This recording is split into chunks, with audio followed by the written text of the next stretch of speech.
Welcome into another episode of 5 Rounds here on the 5 Reasons Sports Network.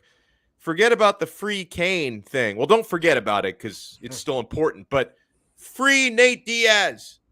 Hashtag free Nate Diaz. Let's get it trending, my friends. Another episode of 5 Rounds here on the 5 Reasons Sports Network. We are going to be talking about Nate Diaz requesting his release very publicly from the UFC, why he's doing that, why I think they should grant it to him. Frank might disagree on that. We're also going to get an update on Frank Zaffere's training. He's training to be a professional fighter. He's training like a professional fighter. I don't know if he'll ever be a professional, but he is going to take an amateur fight. And we're also no correction. Pro fight. Pro fight? Oh, Pro fight. Yeah. Okay. When you're 52, there's no time to work your way through the amateur ranks, bro. We're going pro. Fair enough. And we're even going to talk some Wrestlemania today. Wrestlemania 38. The biggest mark I know is going to join us, and that is Jim Varsellone from the Miami Herald. It's unfortunate that the only wrestling fan on the show, James Walker, unfortunately, he had to sit tonight. He might be like driving over to WrestleMania. I think it's in Dallas this year. That might be why he's not on the show today. But I want to remind you guys, every episode here of 5 Rounds is proudly served by the Quarterdeck Seafood Bar and Neighborhood Grill. I had lunch down there, or from where I am, up there with Frank yesterday. I'm still on my diet. I'm on the final week of it. And you know what? I didn't break my diet, and I had a delicious lunch. I had the Asian chicken salad, which is fantastic. The poke bowls with fresh sushi. You can get tuna or salmon. Those are incredible. And heck, if you're not on a diet, you can do pretty well for yourself there at the Quarterdeck. Also, the seafood is so fresh and so delicious. I love the burgers and sandwiches. The jerk chicken sandwich is one of the newer menu items. It's awesome. The French dip sandwich is fantastic. The baby back ribs are spectacular, so tender and so tasty. Guys, you're going to find something for you at the Quarterdeck. The Quarterdeck is an awesome sports bar. Guys, we got the last 4 of the college basketball tournament coming up. You can watch that at the Quarterdeck. Watch pro basketball, watch NHL hockey, and yeah, watch every UFC pay-per-view fight at the Quarterdeck. We are about a week and a half away from UFC 273. You can watch it at the Quarterdeck for zero cover charge. You pay nothing at the door to watch a UFC pay-per-view fight. It's a great place to grab some drinks, guys. 2-for-1 happy hour all day, every day. The beer is always cold. So what are you waiting for? Find the location nearest to you or check out their menu before you go at quarterdeckrestaurants.com. The Quarterdeck, come for the food, stay for the fun. Alex, I got to jump in. You were talking about eating healthy and your weight loss journey, and I saw you at a Twitter post about it. People, if you don't know, and I know the camera adds weight, Alex looks phenomenal. I've been working with you for how many years? I mean, over 10, like I think 12 or 13 years now. Yeah, man. And I mean, you weren't like a fat guy, an obese guy, but you were a big guy. You were a big guy. And I saw you yesterday, and I was startled. I mean, it's amazing what you've accomplished. So. Well, thank you, sir. Very, very kind words. I feel like we could just end the show now. But no, we can't end the show now because we have some important things to talk about here in terms of Nate Diaz. Let me share my screen here, Frank, so everyone can see this visual aid. God forbid anyone out there is not already following Nate Diaz on Twitter. He is the best Twitter follow on the planet. So Diaz tweeted this out a few days ago. I would like to request to be released from the UFC. I apologize for asking online, but you don't give me a fight ASAP. I got shit to do. So Nate Diaz wants to be released. And Frank, I do not like the way that the UFC has been handling Nate Diaz. They are punishing him for wanting to fight out his UFC contract and become a free agent, because I think that they are scared to death of the idea that Nate Diaz can leave the UFC, make a lot more money doing the celebrity boxing thing. I'd love to watch him beat up Jake Paul or Logan Paul or both at the same time. I'm sure Bellator would probably offer him more money than the UFC is willing to pay him, because the UFC plays a lot of those games. So he's got one more fight on his UFC contract, okay? And the way that UFC contracts work, and to me, this is shady as hell, okay? It's not only the number of fights on the contract, there are also, time terms to it, right? And if the UFC can play this game where if they officially offer him a fight and he turns it down, then that gives them 6 more months on the contract, at which time they can offer him another fight that he turns down, and they can just keep extending it by 6 months. And so what the UFC is doing right now is they're just trying to kick the can down the road, okay? They are trying to sweat him out to convince him to sign a long-term deal to unfavorable terms to him, favorable terms to the UFC, right? Because, you know, they want him to keep fighting for them because he's one of only like 2 or 3 needle movers in the entire company, right? I mean, if it's not Conor or Nate Diaz fighting, or Nick Diaz, those are like the only 3 needle movers in the UFC right now. And so they want to keep him under contract. And like Nate Diaz just, he wants to finish out his contract with a bang, right? He wants to fight Dustin Poirier desperately, and Poirier wants to fight him. They want to fight each other. But instead of making that fight, the UFC is purposely offering him fights that make no sense to him, like Khamzat Chimaev they offered him, and he turned it down. But like, nobody wants to see that. I'm the biggest Nate Diaz fan on the planet. Nobody wants to watch Nate Diaz just get flattened by Khamzat Chimaev. Like, we want to watch Nate Diaz fight other bangers. We want to watch him fight the Poiriers or the Conor McGregors again of the world. And that's who Nate wants to fight. And the UFC, I'm sure they'd like for him to fight one of those guys in the McGregor case, fight him again. But the UFC wants to make sure if they give him a fight like that, it's under a new contract. So that's not going to be his swan song. Whereas Nate wants a real fight, or he wants his release so he can make money with Triller or Showtime Boxing or Bellator. The UFC, unfortunately, has taken away his right to make a living, Frank. And quite frankly, I'm very offended by all this. You know, there's another side to this, Alex, and I know you have a hard time seeing it through the prism of your super fandom for the Diazes. But, I mean, one of the things you have to consider is, look, we all want to see Nate Diaz in the third matchup with Conor McGregor, right? Hands down, we all want to see that. We all believe, I think, including Dana White, if we really pressed him, that Conor McGregor's career has devolved to the point where that's his best option. Yeah.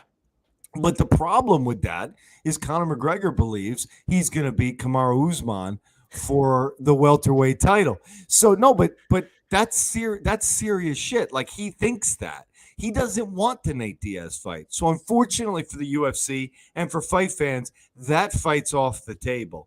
Next fight is George Masvidal, right? We'd love to see that, because that fight, I think we could all agree, was stopped prematurely, because when it was stopped, bloody or not, is when a Diaz becomes the most dangerous. This is why I like you. You don't have to be a Nate Diaz superfan to recognize that the final stanza is the stanza to run for your life when you're fighting a Diaz brother.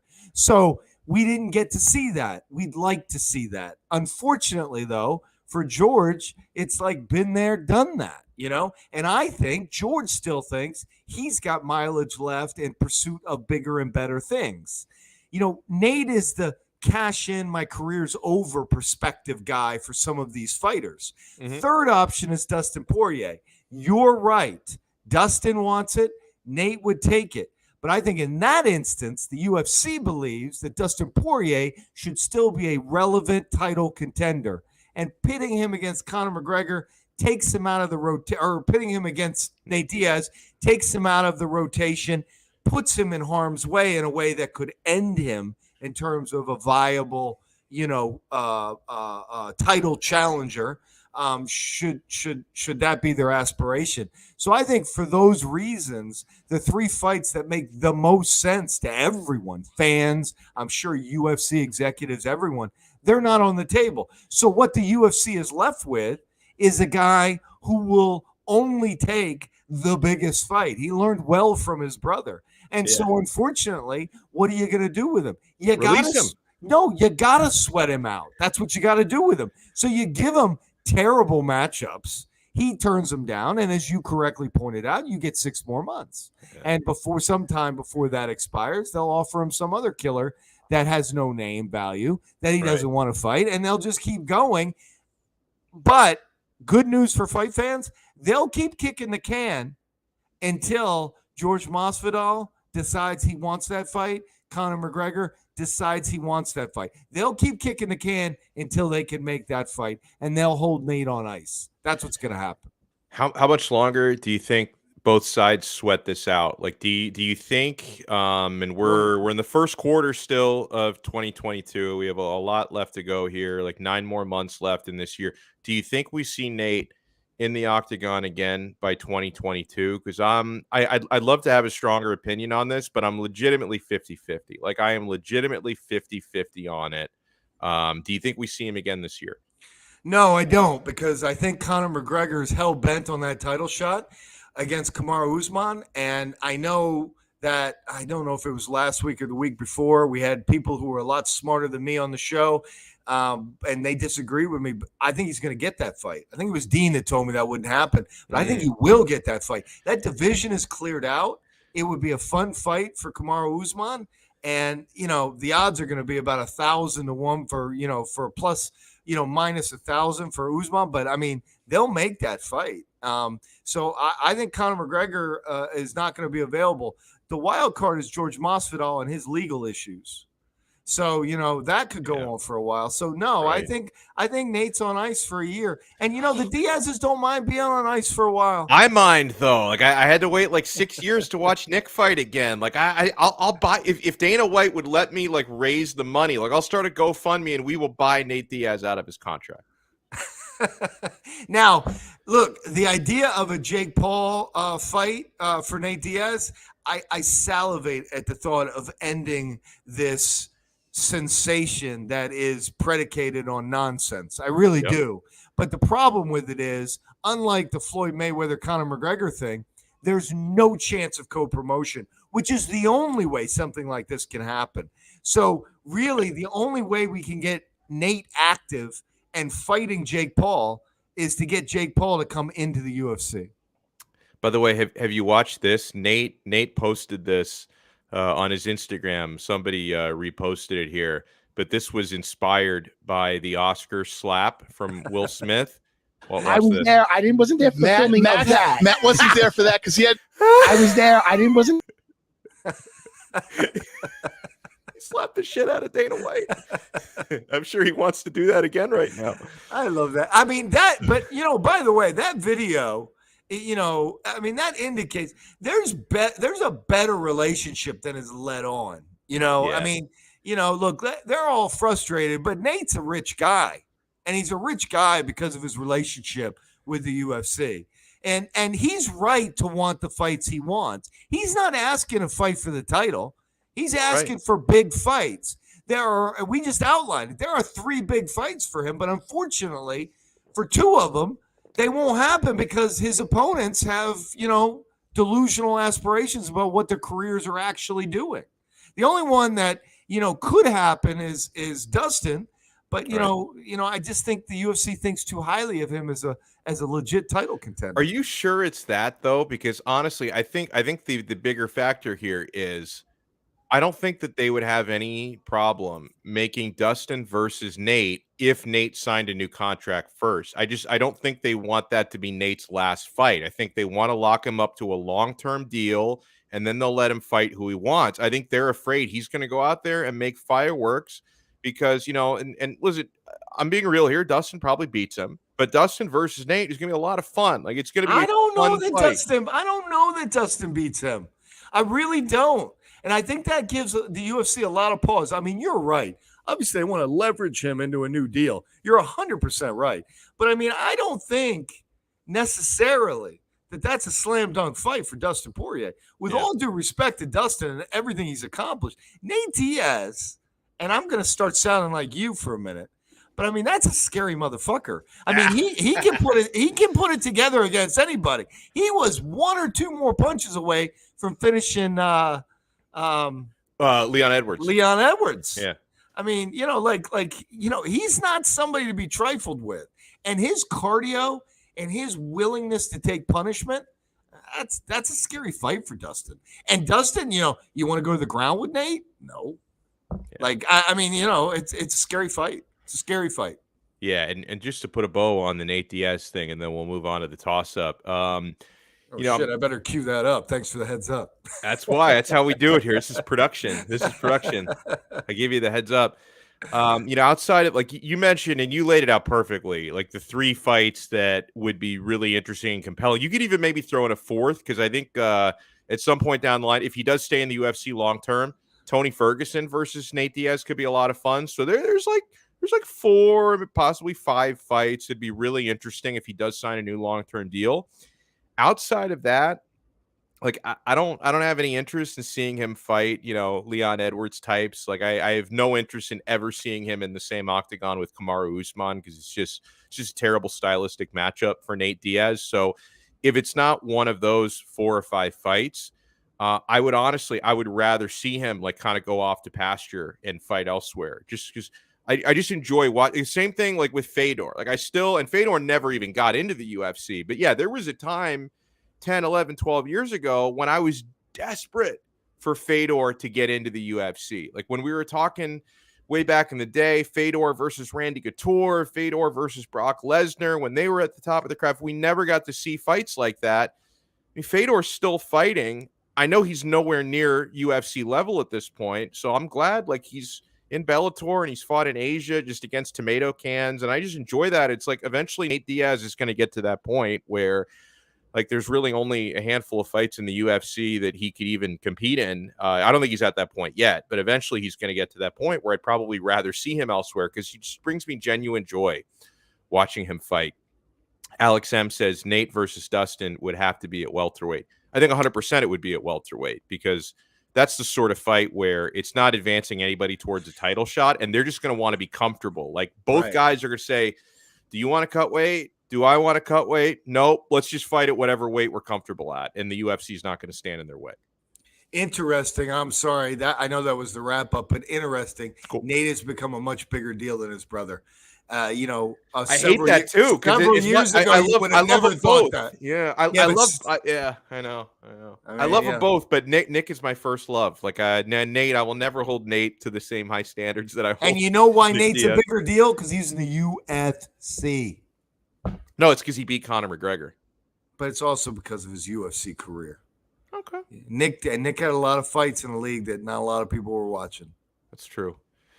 Yeah, like it really, the best of Nick's career was mostly probably in Strikeforce. Exactly. He had beating Takanori, Gomi, and Pride was obviously a huge deal. But yeah, most of his peak was spent in Strikeforce. It's a shame. Yeah. All right, you ready? Hold on, I want to get the banner out so people know we're doing the toss up. Hold on. Here we go. Say we're doing the toss up. Here we go. We're doing the toss-up. All right. Have the new details about Chael Sonnen's arrest made you change your opinions about what supposedly happened? Absolutely. Now, it's kind of a he said, she said thing, but we were talking about this the other day at lunch, Frank. The couple that he beat up in the hotel hallway. Among other people, yeah. But like the couple, the successful dentists from California, it's like the details about this couple, it doesn't sound like the type of people who would just come out and A, lie about the whole situation, and B, be harassing Chael Sonnen's wife in the first place. Like it doesn't really add up. Okay. And somebody made a great point. I was listening yesterday to the co-main event podcast with Ben Folks and Chad Dundas, and they made an unbelievable point about the narrative surrounding Chael Sonnen's arrest.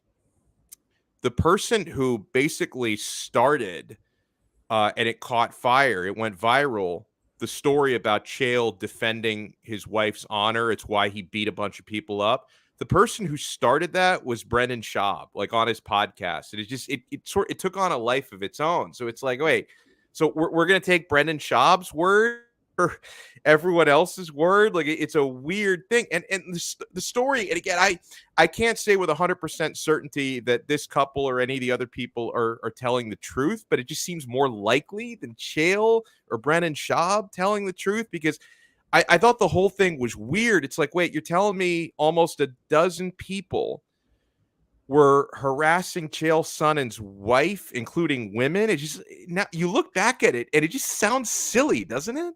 Your image based on Schaub's, story was that a bunch of dudes walked by and made some lewd comments, and then you cheer for the devoted boyfriend or husband who rights the wrong, because everyone hates dickheads like that behave that way. There's nobody that doesn't want to see somebody like that get beat up. But then you read the police report. Mm-hmm. The most damning part of the police report: Chael's beautiful wife was asleep at 4:00 on an Ambien. Right. Never out in the casino with him doing anything. Next damning thing in the police report: when the police awakened her, which must have been a struggle because she was doped up. When they awakened her, she was injured. I know. Frightening, terrifying. My heart breaks for her because she's maybe covering for him. Maybe took an Ambien just to escape what was obviously a spiral. If I could just, maybe take some liberty of imagining, based on what I read in the police report, what has possibly happened. Chael heads down to the casino. He's upset. What do you do when you're upset sometimes? You get liquored up. He's bombed up, sitting in the hallway of the Four Seasons. The Four Seasons, not a place where you have a lot of assholes roaming around. The rooms there, unless you're a big-time gambler, the rooms there are hugely expensive. Yeah. And then people are walking around and he's drunkenly talking shit. And so now you paint a picture of a bad drunk who's capable of really hurting someone. And so now I'm thinking Chael's got problems. Chael's got problems personally. Chael's got problems domestically. And now Chael's got big problems legally, because I think this is going to stick, which means ESPN over. Working with the UFC over. Remember who owns ESPN? Disney.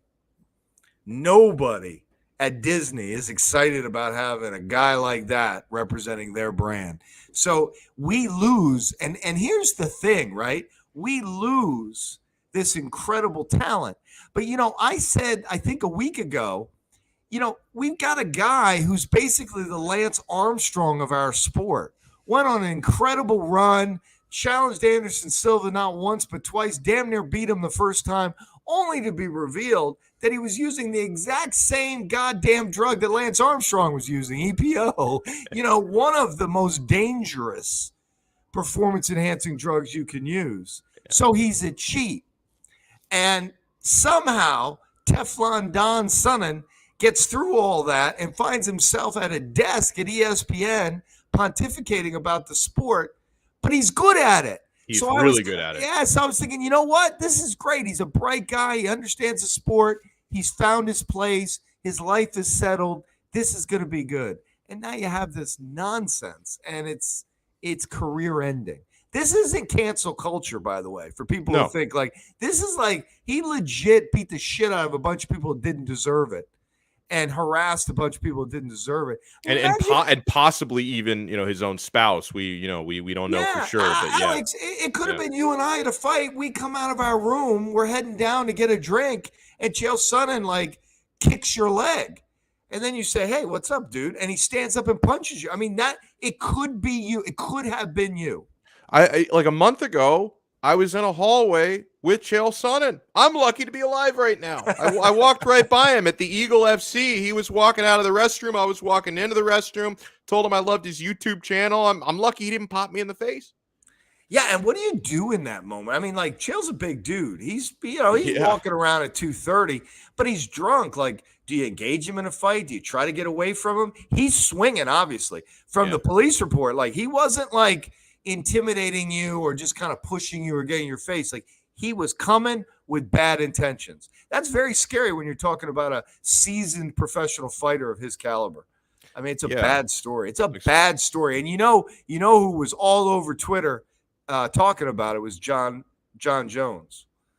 Because, there is a double standard, bro. There is a double standard. I mean, it's not getting near the traction that a John Jones episode would have gotten. So I don't blame John for being one of the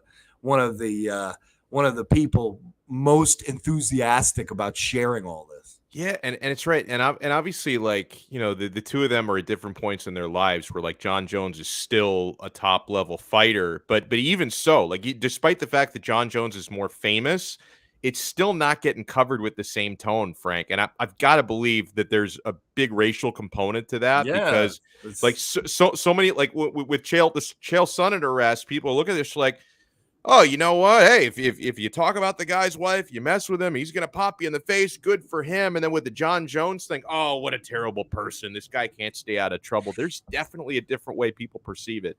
Chael Sonnen's a bad guy. He got busted for mortgage fraud. Yeah, then he cheated at the highest level in a professional sport. And now he's involved in this. I mean, he's right up there with John Jones in terms of a record that is not flattering. Yeah. But he does not get the same amount of shit. So, you know, I don't want to be that guy, you know, because I try to be above that fray and look at things objectively. But in this instance, it's very hard to deny that there is a racial component to the way this is being covered and the way people are reacting to it. Yeah, no doubt. All right. Soapbox done. Can Curtis Blaydes ever be a UFC heavyweight champion? Maybe. And I'll tell you why.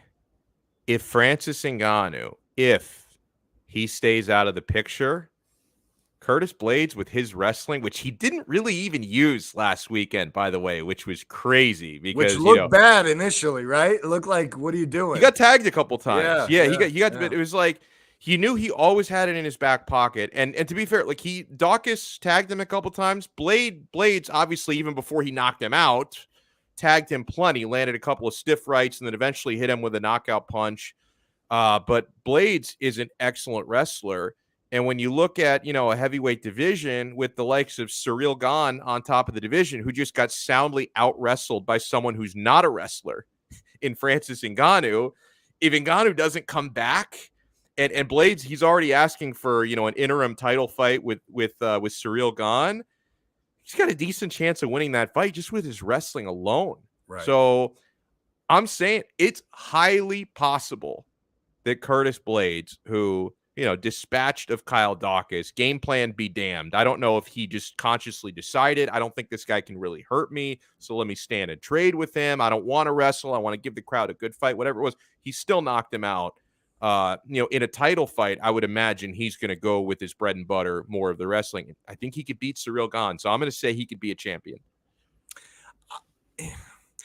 He was definitely trying to showcase something that he's been working on. He was, in my opinion, previously I would have considered him a one-dimensional fighter, and for that reason I would have considered him maybe not a top-level heavyweight, but not somebody who would be holding the strap. But if he can continue to develop his hands, he's a big, strong man. And having that wrestling acumen in his back pocket, as you pointed out, means that he can dictate where the fight goes and take some chances on his feet. And he's got a lot of power. So if that striking game continues to evolve, then I'm going to agree with you. I think he could be a legit title challenger. The heavyweight division's a funny division, right? Where, you know, you get on a little bit of a run and, now anybody. If John Jones ever really does show up, then that's going to make it tougher for Curtis Blaydes to be a champ. And I don't think he's at the level yet, but I think in a couple years, Tom Aspinall, who looked really impressive in London, I think he's going to be up there as well, because that dude, he's got that sort of multifaceted athleticism where you can compare him to Stipe, compare him to Cain Velasquez in his prime. Like Aspinall, he's so smooth for his weight class. So we got a lot of athletic guys in the division now. It's really becoming a very, very good division. Should mixed martial arts and boxing start using open scoring? Yeah, why the hell not? And this came up this week because Matt Brown, he lost a split decision to Brian Barberena, and that was, by the way, what a fight, man. I love Dean Thomas, boy, was he wrong on that one, because I asked Dean if he thought that fight was going to live up to the hype, and he said he thought it was going to be boring because they would like cancel each other's excitement out or something. No, they didn't. No, he thought that Matt Brown had gotten to an age where he wasn't going to get into a fight like that. Right, and it looked like in the first round it looked that way, because in the first round he went with the wrestling and he was controlling the fight. And watching the first round, I thought, oh, you know what? Dean is the smartest man in the world because he predicted it, but then it turned into the guns blazing shootout that we thought it would. Mm-hmm. Personally, Frank, I thought the judges got it right, or at least 2 out of the 3 judges, because I thought it was the first round Brown, second round Barberena, and I thought Barberena edged out the third round. So I thought they got it right. It was very close. But Matt Brown was complaining that like both guys had to go into the third round not knowing who was up on the cards.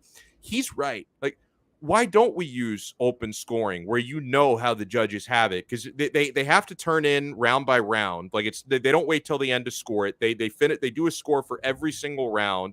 Why not go on record with that, right? Because it's really going to affect the game plan of fighters going in to the last round in MMA or the last couple of rounds in boxing. Like, why do we have to protect judges who are usually incompetent anyway? It's almost like they don't want to be transparent with judging. I think they should be. It's a holdover, and this may surprise people to hear this, but the way they do it now is a holdover from when organized crime was heavily involved in these fighting sports. Nobody wants to be the one that has to meet somebody in an alley because the fight didn't go the way you wanted. It's really where it comes from. I mean, think about like all the other sports. Can you imagine Tom Brady taking the field and not knowing if he needs 3 points, 7 points, 10 points to win the game? I mean, that's what we're talking about, So the Miami Heat are like, hey, there's 3 minutes left. I don't know what we need to do. Do we need to focus on defense? Do we need to keep the ball away, or do we need to go aggressively offensively? It's a weird sport that way, where the fighters just have to mentally act, I think, like they're losing all the time. Just because, you don't want to leave it, as they say, in the hands of the judges. So right. I think open scoring would be fantastic. I don't think it's anything. I think that one of the reservations that the athletic commissions have about it right now is that, judging for mixed martial arts still leaves much to be desired. Yeah. And if you get through the first round and you see what you consider to be an asinine score, I think they feel like these tenured veteran people that are working for them are going to be like, I'm not doing this. I'm not going to open myself up to the kind of public shaming that's going to happen, even though I guess at the end we find out anyway, right?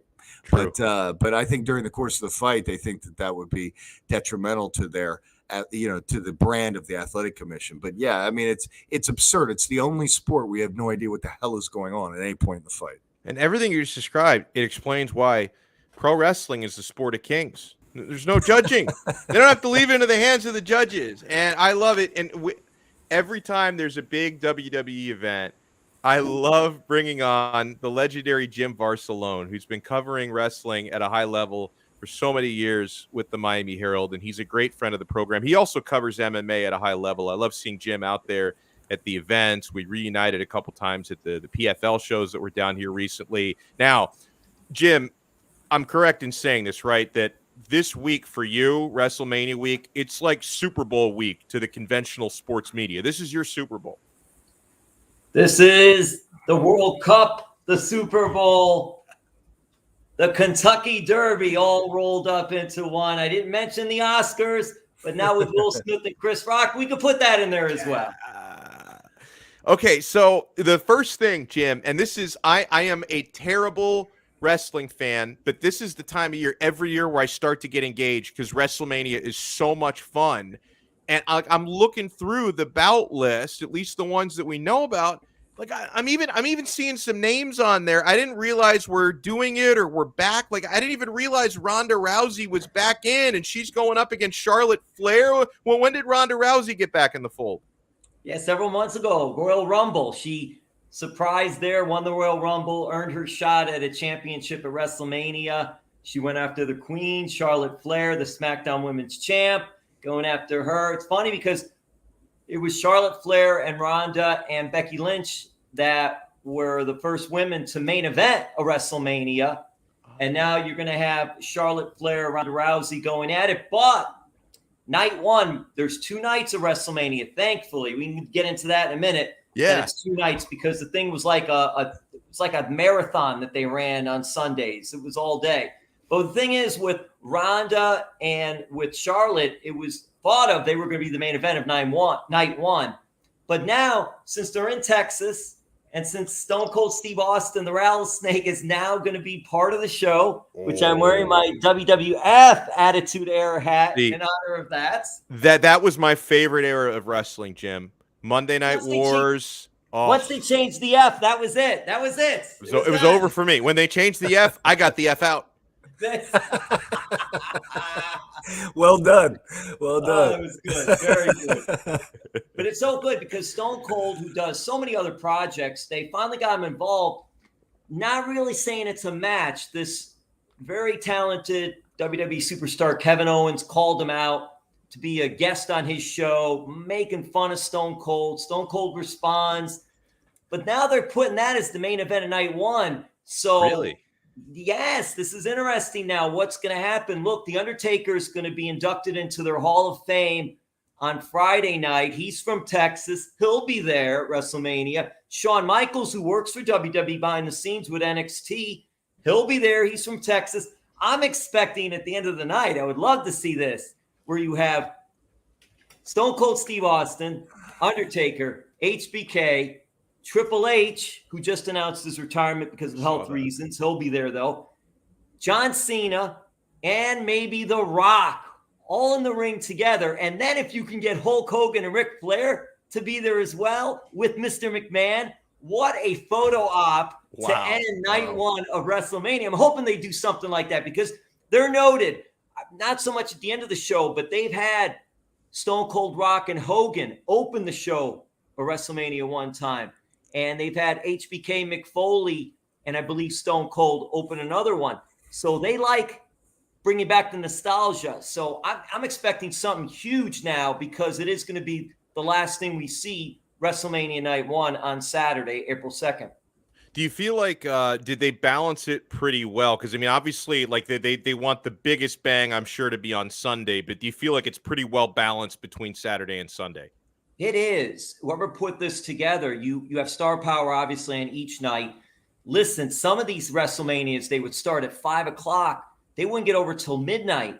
You get there, if you're going there to the show, you're getting there at 4:30. You're there all that time. I'll say this about WWE fan base, because I've attended some of those long shows for WrestleMania. They stay. It's not like when you're at a baseball game and it gets to the extra innings, the 10th inning, and the crowd's already shuffling out. They will stay the whole 7, 8, 9 hours. I was so happy last year in Tampa. They restricted it to 25,000 because of COVID, but they did have fans back. But they split it up into 2 nights, and it was very successful. They sold out both nights. And then they decided in Dallas, their capacity at AT&T Stadium where the Cowboys play, their capacity for the show is 65,000. They're at 58, 59,000 already. So they're near that for both nights. Wow. So, yeah, really, they've done really well with this. They're expecting both nights to sell out. We'll see what happens. Usually they get some draw once we get it, even day of show, day before show, and it's going to be Saturday, Sunday. But it'll start at 7 our time, Eastern time, and it'll go probably till 11 each night, maybe 11:30. So you get 4.5 hours each night, which is still a lot, but not like it used to be.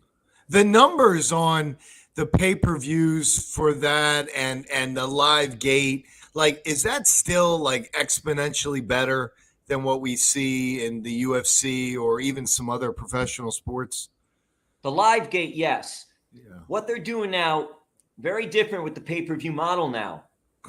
As technology, we don't have to get in the whole technological side, but for technology, so much is going to streaming.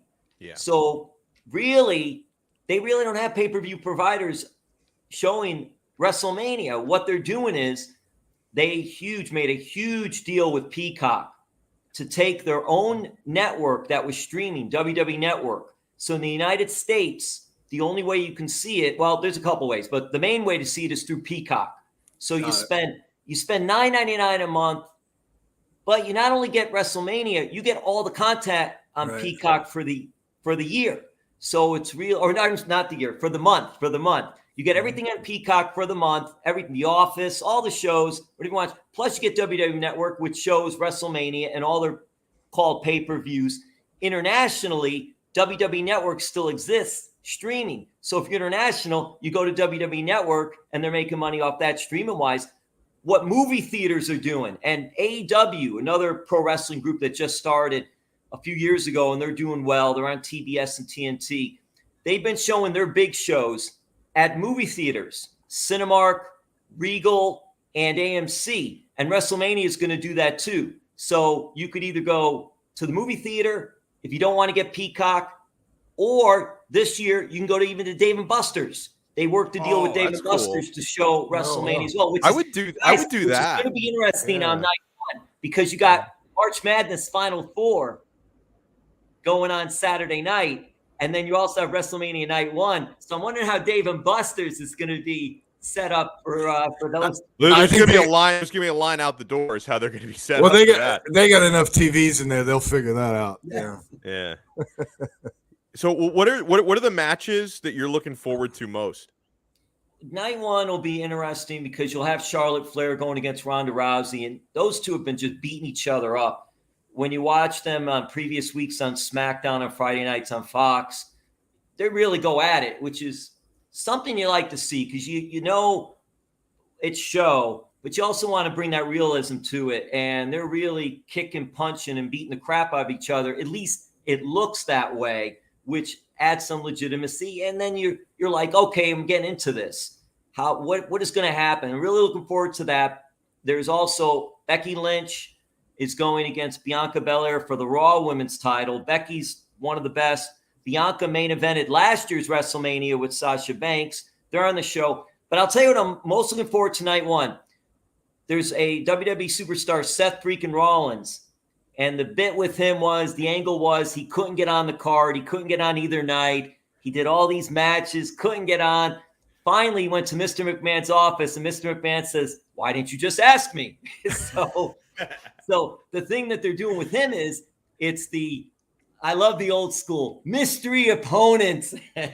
Oh, I like that. Any idea who it's going to be? The word is that it's going to be Cody Rhodes, Dusty's son, who started AEW. Oh, he's not still with them? He left AEW. He was one of the first big names to leave AEW. Him and Tony Khan couldn't come to terms on a multi-year deal.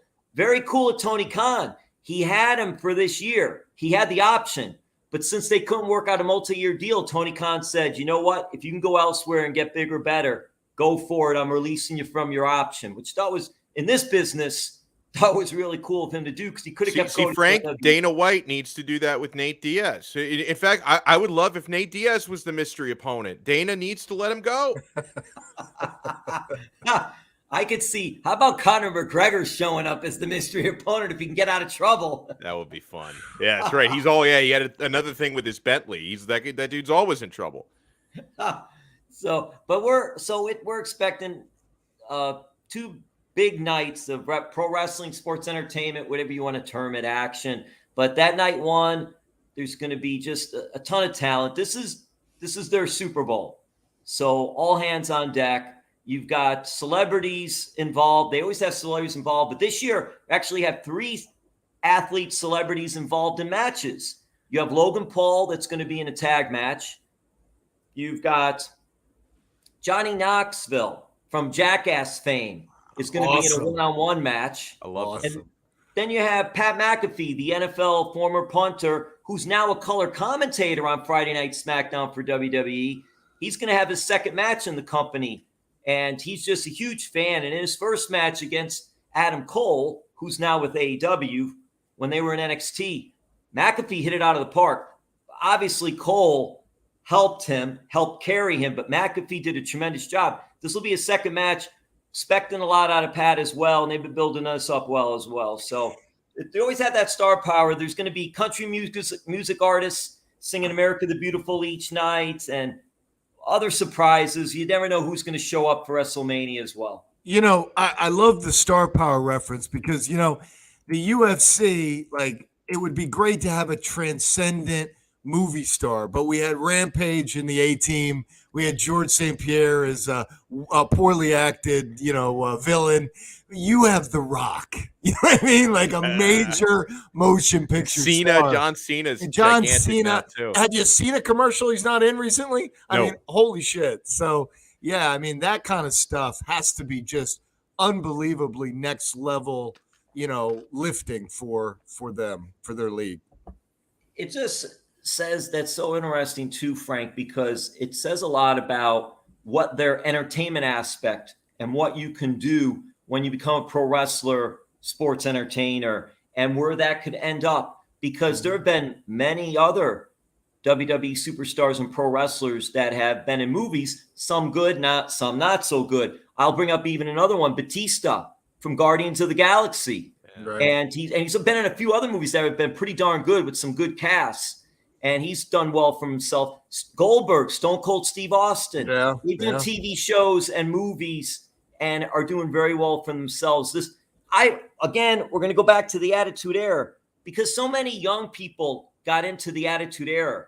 Mainstream got into the Attitude Era. It helped elevate their star power, and you're seeing them now resonate to the big screen and also to TV shows. Back in the day, Roddy Piper, Hulk Hogan, Bret the Hitman Hart were three, and Terry Funk were four that were in movies and TV shows because of their star power from what they did in professional wrestling. And then it lends itself over to WrestleMania. But it's a combination of athleticism and acting. So you get that nice little bridge between the two, and that's what it is. So fans know that too. It's not like the old days where it's like, oh my God, is this real? Are they really trying to kill each other and all? Hey, they still get hurt, please. I mean, there's tremendous injuries. It's because it's so physical and it's so risky. But that's how they make that crossover, right? Because I mean, when they're working in wrestling, they're creating a character and they're acting that character out, and they're creating that persona. So in many respects, they're prepared to take that next step into Hollywood.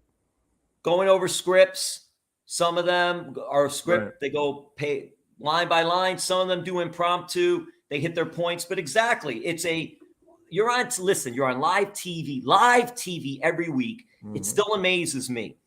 Listen, we're not talking Oscar Academy Award winners, except for maybe very small few. Maybe The Rock will get there one day. But just when you're watching those shows and to see, at least from a consumer standpoint, not many mistakes.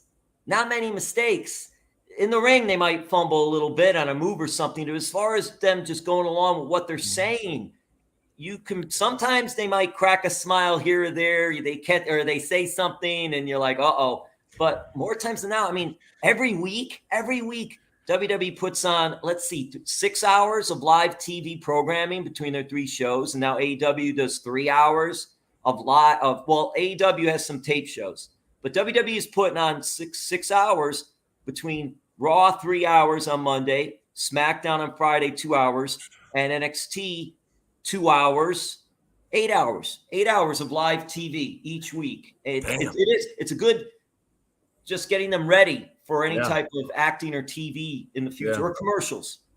So one other thing I wanted to bring up, and it stems from this point. I love how people are on the live chat sharing their mark out moments. For Tony, 2 times it was Sting versus Triple H at WrestleMania a few years ago. I remember I watched that one live as well. I wasn't in the arena or in the stadium, but I was watching it on WWE Network. It's just when the NWO and all those guys came out. And that reminds me, unfortunately, of the terrible news, Jim, with Scott Hall within the past week, that the family, I think they took him off life support was what it was, which personally, I didn't even know he was having a health problem at that point. And I loved the Attitude / NWO era, the Monday Night Wars. I was a huge mark for Scott Hall and Razor Ramon when he played that character. And I was heartbroken when I saw that. He went in for hip replacement surgery and he had 3 heart attacks. Oh my God. Later on, allegedly found out that he was back. He had done well. Diamond Dallas Page, DDP Yoga, helped him and Jake the Snake Roberts out tremendously. He had them living with him, and DDP has done another one that's done a lot of things outside of pro wrestling, but this DDP Yoga has helped people lose weight and get themselves back into shape, and also helping with their alcohol and drug addictions as well. And both were doing very well. Allegedly, a couple of reports said Scott fell back down a little bit, so was having some issues, then went in for the hip replacement, had the 3 heart attacks, the family had him on life support, and then finally that was the end. I'll say this, though. Scott Hall, you hate to see anything like that happen, but for him to live as long as he had, knowing all the demons he had, and Jake the Snake Roberts, who's still with us and working for AEW now, it's amazing. So, but yeah, it was very sad. A lot of support, a lot of people just coming out, fans, pro wrestlers, people behind the scenes, just a lot of good memories, a lot of good thoughts of Scott Hall and what he meant for the business. When WWE started their Monday night show, Scott was one of the first ones on the show. I think Undertaker had the first match, maybe wrong, but I think Taker had the first match, but right in one of those shows, and which led up to now, this huge Monday night show that they have. They had Scott Hall was one of the primary, as Razor Ramon, as you mentioned, the bad guy. And he was a very big part of all of what was going on, and then what's happened at WWE. And then when him and Kevin Nash decided to use their real names, go to WCW and create this whole NWO and pull back the curtain a little bit, and just fans went nuts, and they got Hulk Hogan to turn, and the good guy Hulk Hogan is now a cocky jerk, and he's part of this NWO. The 3 of them were the NWO. They had other types of NWO later. They added more, some left. At one point, it was like 20 people in it, it seemed like. And then they had NWO Red and NWO Black and White, and it's so much. It was just, it was amazing. Hey, you mentioned Sting. Sting's been with AEW now, and he's wrestling in tag matches once in a while. And he looks great, by the way. He looks great. Really? And the way they got him going, I mean, it's just incredible at his age. Him, I think he's around 60-something, and he's doing well. He doesn't do it all the time. And Chris Jericho, who's like 50, 51, 52, he's having matches that are unbelievable. It's just something how some of them are still able to do what they're able to do at the age that they're at.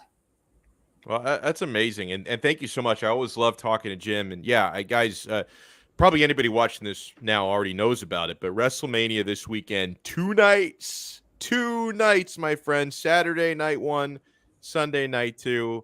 And everyone should follow Jim on Twitter at JimmyV3, because he's going to be having a great time on social media during the event as well. Jim, thank you so much, friend. We'll talk to you again next time. Well, we'll close this out with night 2 is going to be Brock Lesnar versus Roman Reigns, title versus title in the main event. That's huge. And that's going to be, those two will go at it. They'll tear each other apart. It'll just be one of those matches that you'll just sit back in awe. So thank you both, everybody. Happy WrestleMania weekend, everybody. Thanks, my man. See ya. Did he convince you, Frank, to watch? His enthusiasm is just fantastic and infectious. Yeah, it's infectious. But no, he didn't convince me. I don't know. I got to check and see if I even have Peacock. I think I make sure I have that when the Notre Dame football season begins. They pulled that on. Right. They pulled that on me last year, where there was a game where you could only watch it on Peacock. I think to try to start to promote the service. So. Yeah, they've done that with a few things. It's like Peacock. I'm going to spring for a month just so I can watch WrestleMania. Because I always used to do that with the WWE Network. I would spring for like WrestleMania month. I would watch. So I'm probably going to do that for Peacock. All right, let's get an update on Frank's training. We have his head coach, who is, and man, we had a great time. Even though you slandered the Diaz brothers last week, I wanted to bring you back on. Brian Jackson, who is Frank Zaffere's head coach. Now, Brian, here's something I wanted to get to the bottom of with you, because Frank's been at this for about a month now. He's been training. And I think I have incorrectly referred to Frank as a novice, like someone who just got into this, because I think I neglected the detail that before Frank ever started training with you, he had a ton of training and a big-time background in combat jiu-jitsu. Has Frank's combat jiu-jitsu background been helpful in his training under yourself? Yeah, for those that have been following this story, you know, we talked about the first episode having a blank canvas to paint a masterpiece on. So apparently I took a black light to the canvas, and there's some penises drawn on the canvas, and we have to cover those up now. So someone doodled some penises on my canvas. So yeah, so apparently he had combat jujitsu. So I want to do some positive and negative to this too, because I was surprised when he kind of told me about some of the training that he did, because, you know, I'm like, at what point did some of this kind of seem a little hokey? I mean, especially, you know, if you're a fan of the UFC and stuff, because at the end of the day, martial arts, I really want to, I've been thinking about this all day, what I'm going to say, because, you know, apparently I'm allowed to just let it go here. Yeah. So back in the day, you know, Wing Chun, like maybe in like ancient China, you know, with little guys walking around a village, and you say, who would train, right? The people who were soldiers, right? And then you got gardeners. That's where the phrase came from. It's better be a soldier in the garden than a gardener in the war, you know? So, yeah, if probably you had some Wing Chun training back in the day against an untrained person, very small man, gardener in the village. Very small man. Wing Chun's going to work, you know? Or say you're in a bar, you know, and some drunk comes up to you and you got 30 years of Wing Chun on your belt, and you hit him in the chest with a nice little Wing Chun punch, little judo chop to the neck, incapacitate him, great, you know? But I think the UFC kind of answered the question back in almost 30 years ago now. And what's crazy is you really do have to, if you do look back at all of martial arts, we're living in the most transitional period in history. I mean, truly are, because once we discovered, okay, jiu-jitsu is, you got to have that. That's the must, you know? Then came Mark Coleman, and okay, wrestlers who know a little bit of jiu-jitsu defense can ground and pound their way to a world champion. Then you had the start of like Maurice Smith and like Frank Shamrock, two grappler striker pairing together. Maurice Smith becomes, you know, heavyweight champion. And then from there, it became like this guy is kind of good at everything, but here's his strength. Now we're in the phase where these kids have grown up, and like the one guy, Ronda Rousey, manages, Edmund. Like they said, like his coach was, you know, one of the guys on The Ultimate Fighter. You know, like, so imagine like from 4 years old, like, you know, your coach is, oh, this is like my coach on The Ultimate Fighter. So those guys come up, you know, that's why, you know, the traditional martial arts you don't see as much today. But I compare all these traditional martial arts sort of like in the same breath as like a CrossFit gym. You know, you're only as good as your coach. And there is two people I kind of wanted to highlight, because traditional martial arts, when UFC came, you had two avenues. You had the guys who just BS their way through it, because at the end of the day, martial arts isn't a lifestyle, it's a business now. It truly is. And people profit and they make a living from this. So you're trying to save your livelihood. If you aren't really who you say you are, you're going to have to BS your way through it. But I lived in a place in New Jersey. I came across a guy named Keith Mazza. So if anybody's in the South Jersey area, I believe it's Traditional Wing Chun is his website. This guy really earned my respect, because this guy kind of did learn traditional Wing Chun. Like, I mean, it's as legit as it gets, but he also knows kickboxing. You know, he teaches mitt work in his gym. And then he actually trained Philadelphia Eagles Brandon Brooks. And this guy rehab using kind of the Wing Chun, you know, and he became like an all-pro. So this guy really has my respect. And then another guy, Mark Moore, Underground, I believe Underground, or it's called the Growth Dojo now. So he basically was a traditional karate guy, and he went and trained with myself and some of the other guys that I worked at my gym in New Jersey, and learned actual pad work, learned actual jiu-jitsu.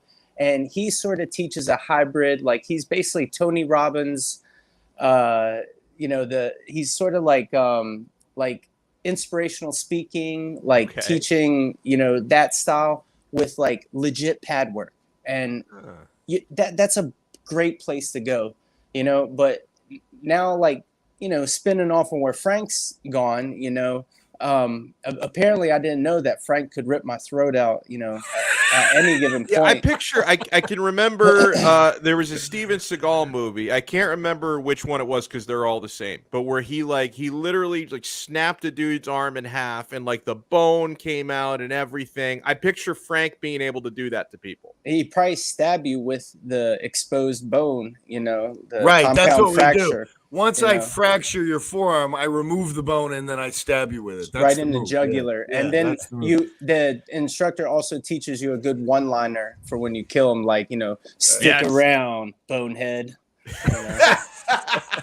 So that was right off the cuff, That's good. So that was really good. But some of these places, you're going to have an instructor who is, good at what he does and smart enough to know to kind of evolve with the times, and then you got guys who are going to just kind of BS.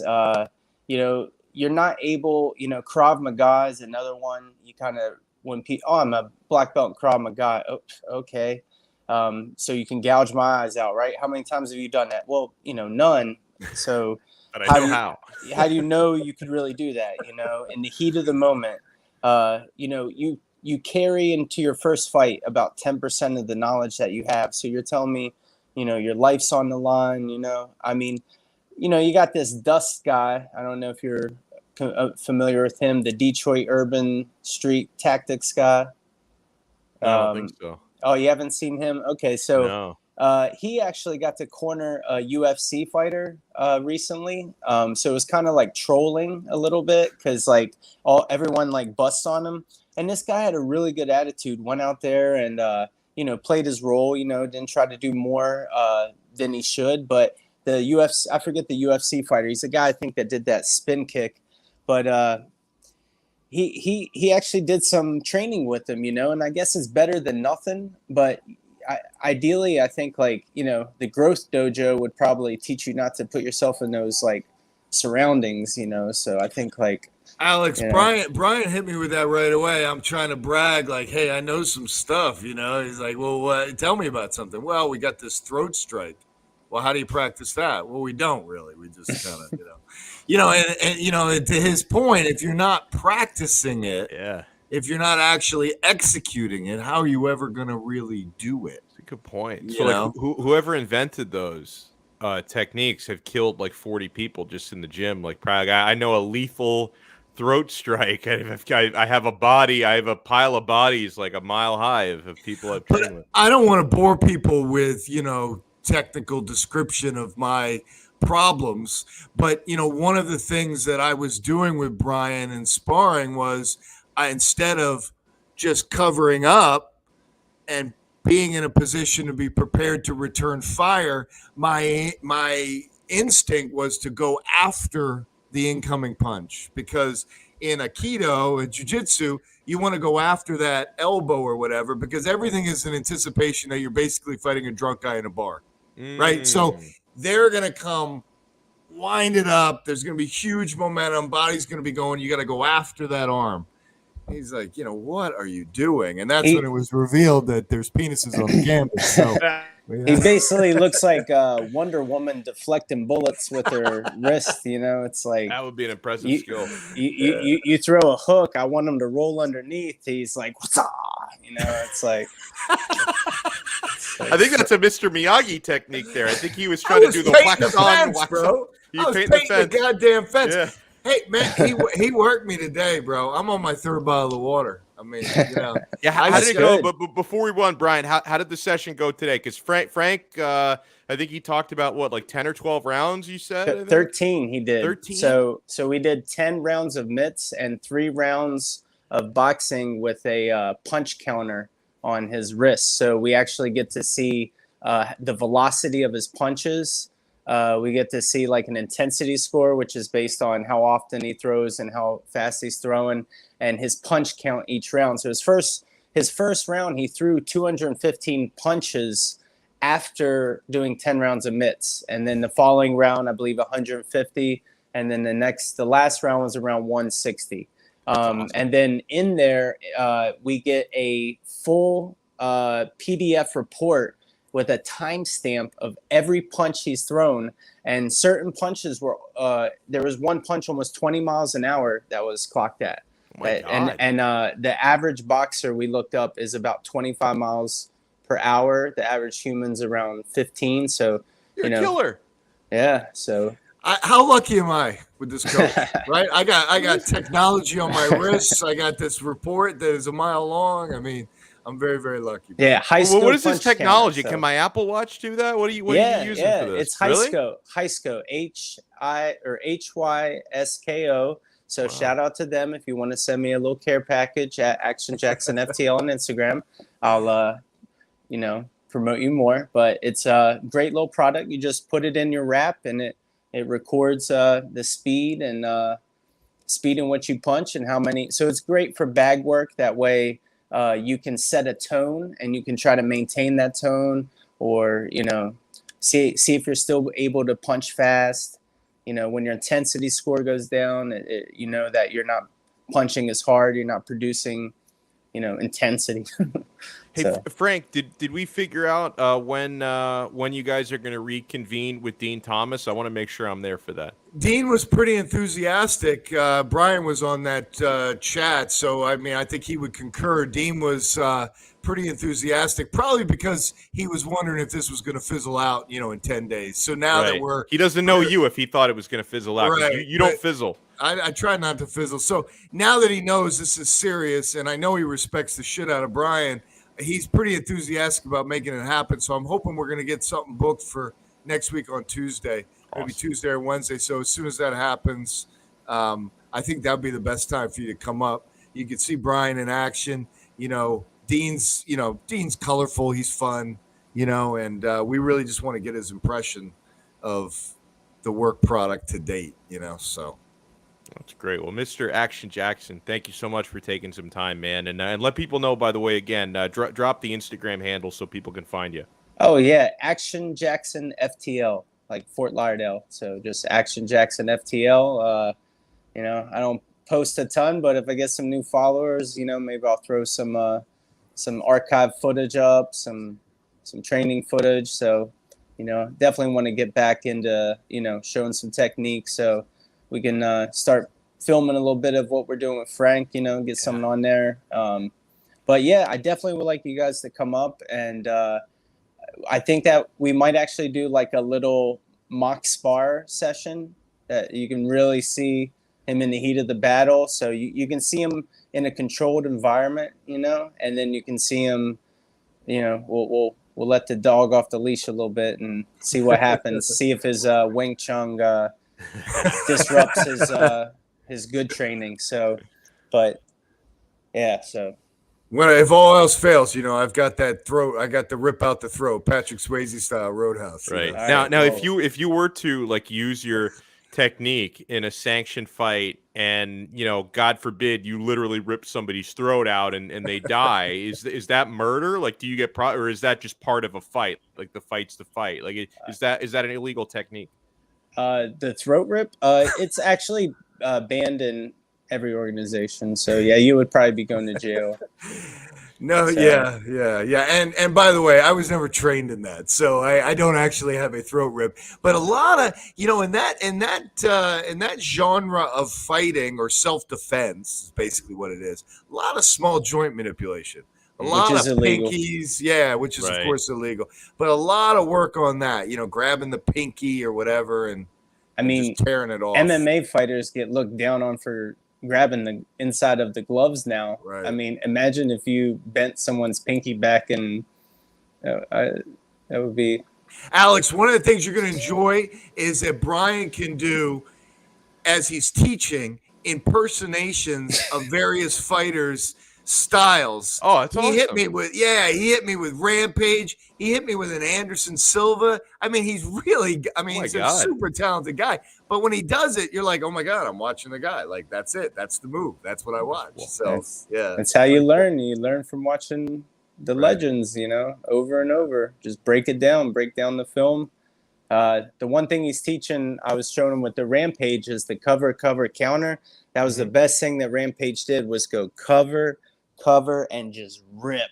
And as soon as I did it, he just saw like highlight footage. Yeah, don't you remember that, Alex? Like, it was the cover hook against Chuck Liddell that changed the title. That's right. Yeah. Bop, bop, blip, blip. And just, it's just so easy. I always used to teach that. I'm like, look, if you get stuck, you're against the cage or against the ropes, the guy's teeing off, cover, uncork one. You might get lucky. I mean, it's you got to give yourself a puncher's chance, but it's just like going to a bar and not asking the chick to dance. Like, you're not going to get laid. I mean, you got to take a shot, Sorry, ladies. I mean, you're not going to get to go on a second date. And I don't know how many women watch the show. I know Frank's girlfriend watches this. If there were any women watching, they're gone. They're heading for my the hills mom right watches this show, so awesome. So she's watched every episode. So she's I told her to click the link and subscribe.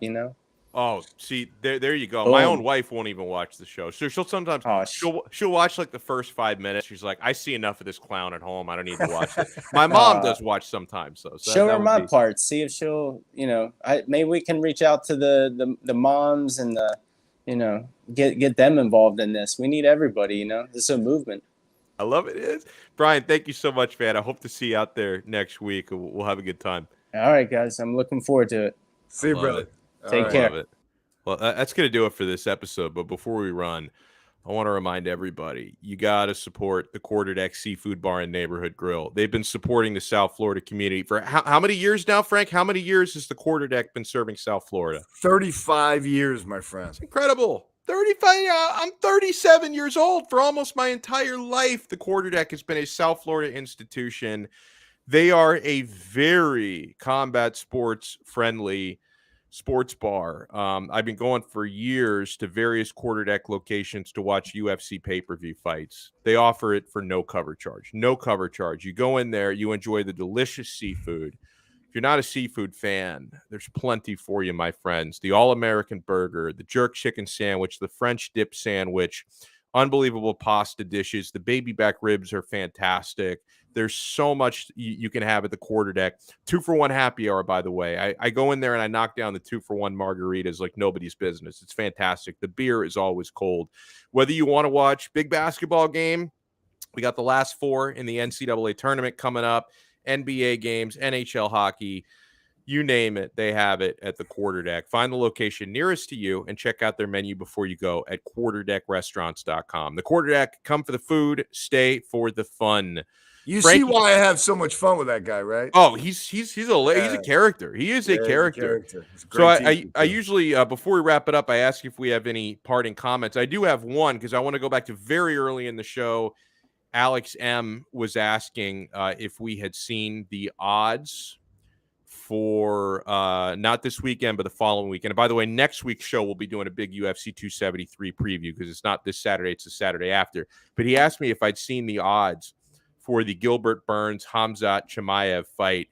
Frank, Chimaev, a minus 650 favorite against Gilbert Burns is a tough motherfucker.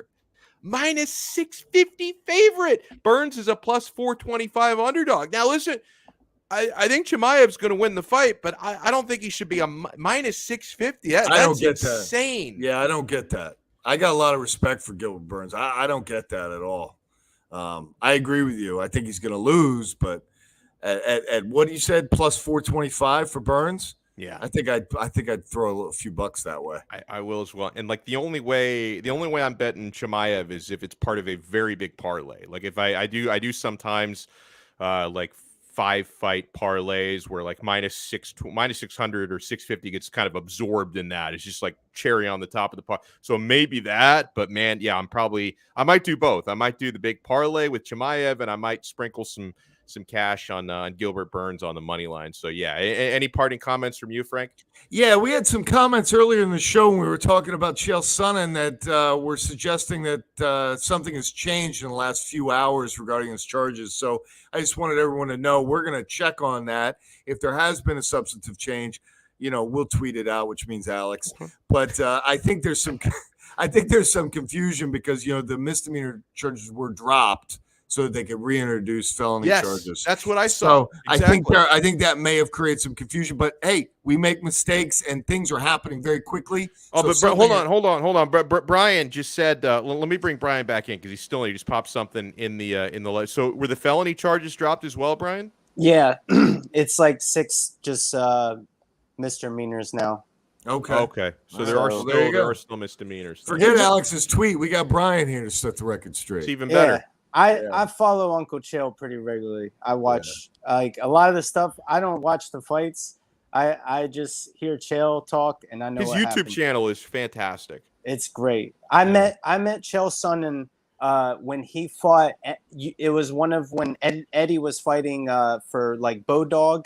It was USA versus Russia. He fought the smelliest Russian guy I've ever took a picture next to. And Chael Sonnen talked to me for like 2 to 3 minutes and was just so nice, big brotherly. And this was before he was famous. And he's the same person then as he is now. And I wish that dude I wish he would have beat Anderson that first time. I wish that one guy made weight or whatever, didn't fail. Paulo Filho. Yeah. Man, that guy had the best T-shirts though. The best, the cut-off flannels. Do you remember that? I do remember. He looked like a lumberjack with no sleeves. It's crazy. Yeah, I mean, besides like steroids and meth, it's a bad combo. So I'm sure he wasn't the greatest person to be around. But Gilbert Burns, I was telling Frank today, is the closest thing to Mike Tyson style in MMA. If you watch old Mike Tyson footage and you watch how Gilbert Burns fights, it's the closest thing you're going to see to Mike Tyson style, hands down. I can't believe no one ever says that. I really am rooting for Gilbert. He's a true pro, and I mean, it just sucks that Usman's the prize for all these guys if they get past this. But right? I'm hoping Chimaev and Usman, because I told Frank today. Tell me, Alex, what you would be in on this for Usman versus Conor. I want to get an investment firm to drop $100,000 on Usman. Oh man, yes, and it's funny. It's an investment. It's guaranteed money. It's funny you say that because I know a guy, and it's not. He's never been on this show. But Frank, you may have heard him. He joins Hawk and Crowder frequently. He's a friend of mine who's he's a professional sports gambler. His name is Rob Pizzola. He was telling me this story like a year ago. It was like 4 or 5 years ago now at this point. But when Conor McGregor boxed Floyd Mayweather, there were odds like on 1.8 million or something like that on Mayweather. You could actually bet on it, and safest bet ever, wasn't it? That's what he said, and he bet like I think he literally bet 7 figures. Now I don't have 7 figures to bet on a fight. He did. He bet 7 figures on that fight on Floyd, and he won big money. And he's told me, he's like, I can't believe they even had odds on it. Like it was free money. It was supposed to be an exhibition. Same thing. The people that lost money on the Roy Jones and Mike Tyson fight, that was supposed to be it was already predetermined that was going to be a draw, and they weren't. There was clauses. There was knockout clauses, so they actually would lose money if they knocked each other out. So, no shit, I didn't know that. Okay. I'm pretty sure. Pretty sure. I don't want to be like, but there's talks that the Jake Paul had knockout clauses. I did hear about that one. I mean, exhibition. Like we went back to the Apollo Creed. It's supposed to be an exhibition, right? Like it's for that. Jose Canseco, he used to tank tough man contests against, like a university professor they would have a thing, and Jose Canseco would come and he would take a dive, basically. Bob Sapp definitely took some dives. Oh, Bob Sapp took 100 dives. That dude, he's a grifter. I don't mind. For like 10 years, Bob Sapp was just like, just because I'm freaking gigantic. These promotions, they're just going to pay me to show up. They don't care if I get choked out in 3 seconds. Yep. I'm just going to collect a check. Good for him. The good news of this reintroduction of Brian is we're going to keep Chael on the ESPN desk. Good. Because nobody's getting fired for misdemeanors, right? That's good. Yeah. Even if they did take away the ESPN show, I think his own YouTube channel is even better, and they probably wouldn't take that away. I mean, you know what? YouTube probably does do that sometimes, but I don't think that they would remove him from YouTube. So either way, Chael is here to stay. What Chael basically did was what a bouncer would do to some drunk people when they toss them out the bar. You know, you gotta you hand them a little bit, get them under control. You know, hopefully he didn't punch a lady. I'm sure her version's getting exaggerated a bit. It may just be hard to prove. It's one of those things where it's like, and Brian, I don't know if you know this about me. I am a legal expert. I served on a jury about a month ago. Nice. I know everything about the law. The bird, when you is that going to be an FX special? The case, yes, or you can't talk about it. Or he's a non-disclosure. I think I did talk about it, and like I'm surprised the woman didn't sue me like for talking about it, because you know we handed her a gigantic L in court. Unfortunately, this was for a lawsuit actually, but I'm an expert in criminal law as well, and you know the burden of proof. How many episodes of CSI does that take to acquire? Multiple seasons. Okay, Law and Order. I'm an expert on Law and Order. I even watched Better Call Saul is an excellent legal show. I take some tips from that as well. My cousin Vinny, is that? Oh, yeah, that was actually I got an honorary. Yeah, that was how I studied for my LSATs. Was I watched My Cousin Vinny, and then only if it involves Utes. That dates us if we say that.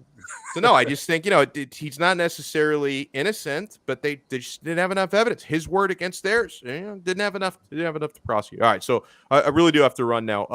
So we will wrap the episode up on that note. We will talk to you guys again next time, and we're going to get another training update next week, of course. We love when Brian spends some time with us. Thanks to Jim Varsellone as well. James Walker will be back next week. I think he's probably driving to WrestleMania right now. He's such a big pro wrestling mark. Oh my God! Oh man, tell him.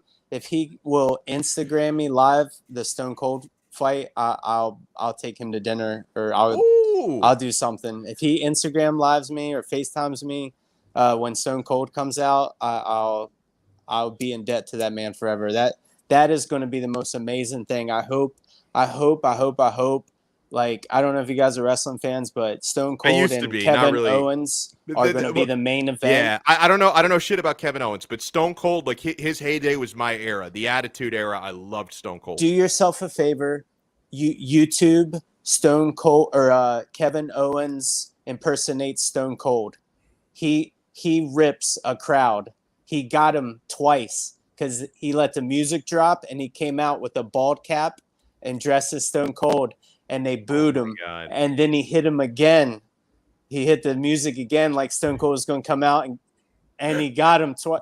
He's so good, and Stone Cold respects this guy enough that it's 19 years since he's competed.